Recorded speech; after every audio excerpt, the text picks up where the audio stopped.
Right, we are here at the bottom of page 3 for section 2.1.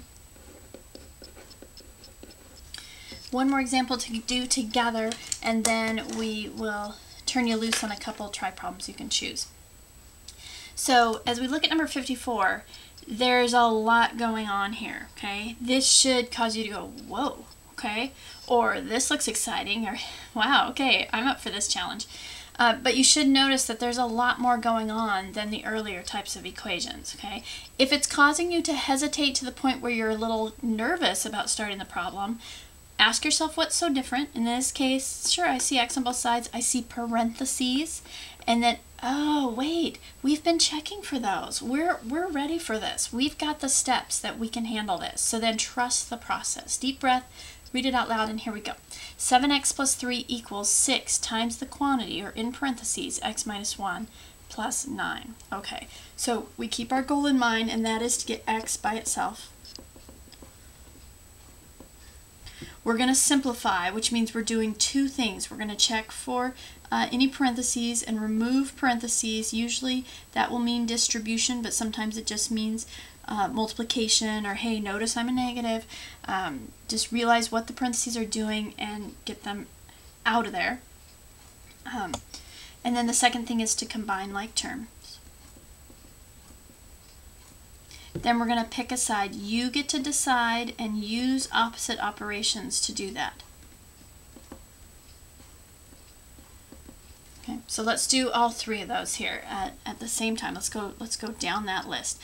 Let's start by checking for parentheses, and yep, there they are, right there. So I'm going to rewrite this problem here. 7x plus 3 equals 6 parentheses x minus 1 plus 9.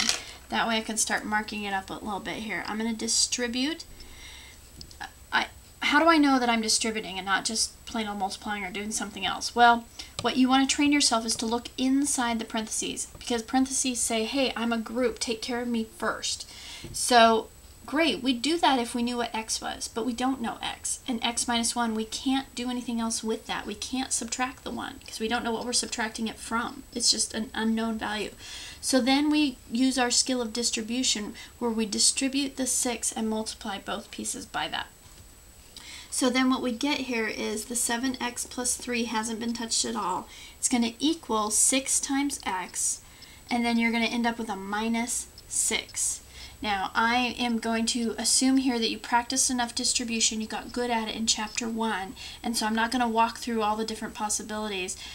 Also, I'm not going to show every single thing that happens with distribution. Also, I'm going to assume that you're getting good at this plus or minus thing, okay? So I'm not going to show as much going on here. If you're still struggling with either of those issues, please come get help right away. Okay, so you multiply the 6 times the minus 1, or you think of it as the plus minus 1, however you want to think of it, but you should end up with a minus 6 here, or plus a negative 6.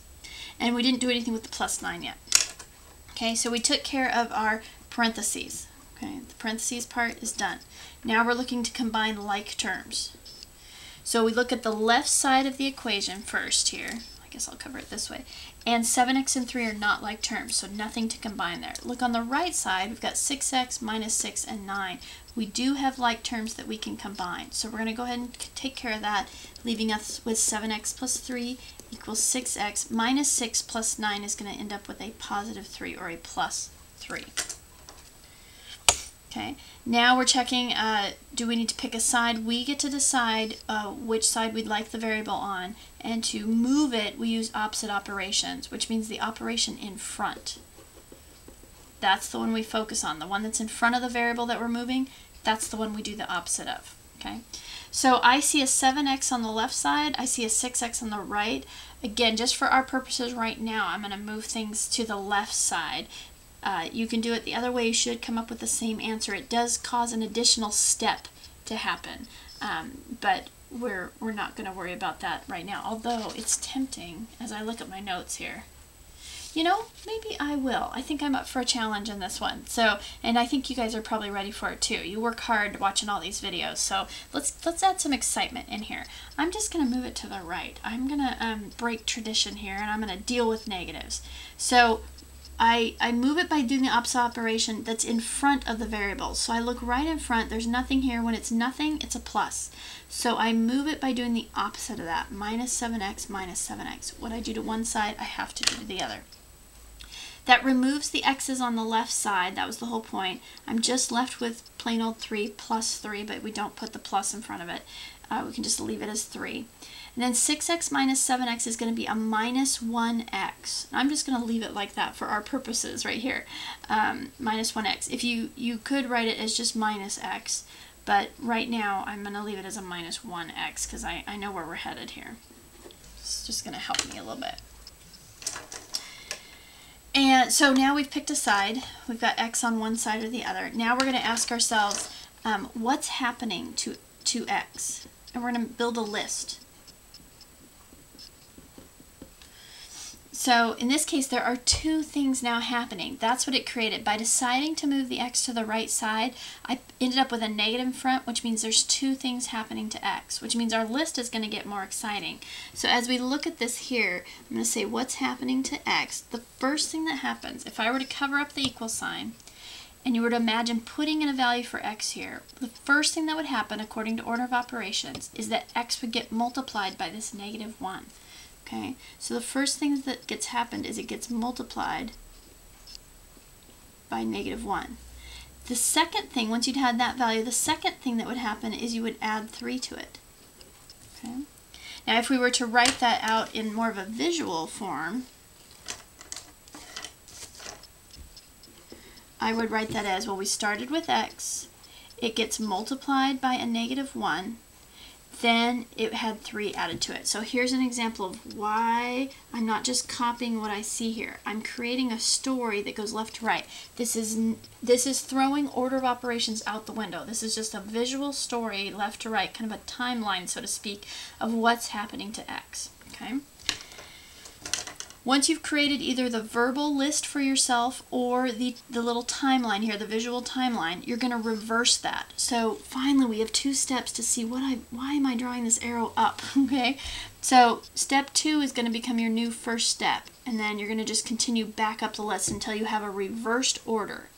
Then you're also going to do what we've been used to doing, and that's to change the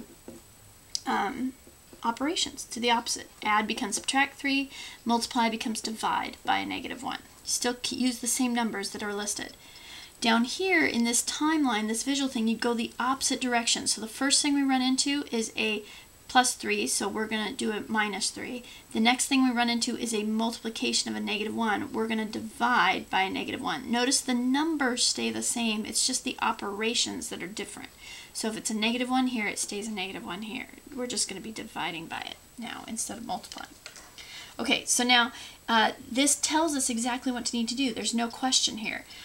In the list version, it says step 1, subtract 3, then divide both sides by negative 1. In this, as we go from right to left, it starts by the same thing, subtract 3. So that's how we're going to start. So we subtract 3, and I'm left with 0 equals a negative 1x. Our next step in our list, as we continue to go up, we subtracted the 3, so that one's done. Now we divide by that negative 1, and that's what this says too here. We did the subtract 3, now we're going to divide by the negative 1. So we divide both sides by negative 1. Again, you don't have to wonder, well, what does that do to it? Well, we designed it to get rid of what's happening to x. So the negative 1 cancels with the negative 1, and I'm just left with x equal to 0 divided by any number, always equal to 0. Okay, we covered that in chapter 1, so make sure you're real solid on that as well. I get an answer of 0. It's okay. That means that 0 is the number. That's the one number you can plug into the original equation and it'll make it true. It's the one number that works in the equation. Let's double check that for ourselves because that's what the check is. So back in the original, it's a pain to have to copy the original when they're that big, but that's where you have to check it. Otherwise, you could be checking it if you made an error in any of these first rearranging or simplifying steps, but then went on to do correct algebra in solving, you would have an answer that works in the rearranged equation. But if this one has a mistake and is not the same as this first one, your answer will not be the correct one that goes in the original. Okay, so 7 times 0 plus 3, will that equal the 6 times our x minus 1 plus 9? So I'm putting in 0 and 0, and I'm seeing if it'll equal. So in this case, 7 times 0 is 0, plus 3, will that equal? Now here I can either distribute this 6 or I can go ahead and do inside parentheses, because now I know the number. So now it's 6 times 0 minus 1 is negative 1 plus 9. So I get 3. Is that equal to 6 times negative 1? That's a negative 6 plus 9. Yep, 3 equals 3. That's a true statement. I have checked my answer. I am good to now show off my answer here. Set notation says, yep, this is it. This is what I'm set on. This is what I've landed on. This is what I agree with. My answer is 0. Okay. You guys are doing great. If you have questions, please note them, bring them to class, because we'll do the tries very thoroughly in class. But I trust you guys that if you're using the videos to help you, you need those extra time, extra examples to bring any questions that you're concerned with in class. Whether I help you, your group helps you, you turn it in on the question cards, however you do that. All right, so pause now here. Oh, and talk it through too. Tell somebody what's happening, especially if there's a little rough spot and you aren't quite convinced. Try to talk it out and it may unlock for you. Okay, now you get to pick number 52 or number 48. One is a little bit more stretched out than the other, or you can try both. Hit pause and then come back for the answer. All right, we're back, and number 52 should be 6. Number 48, you should get an answer of 7. Make sure that you use set notation to show your answer. Okay, we will see you on page 4.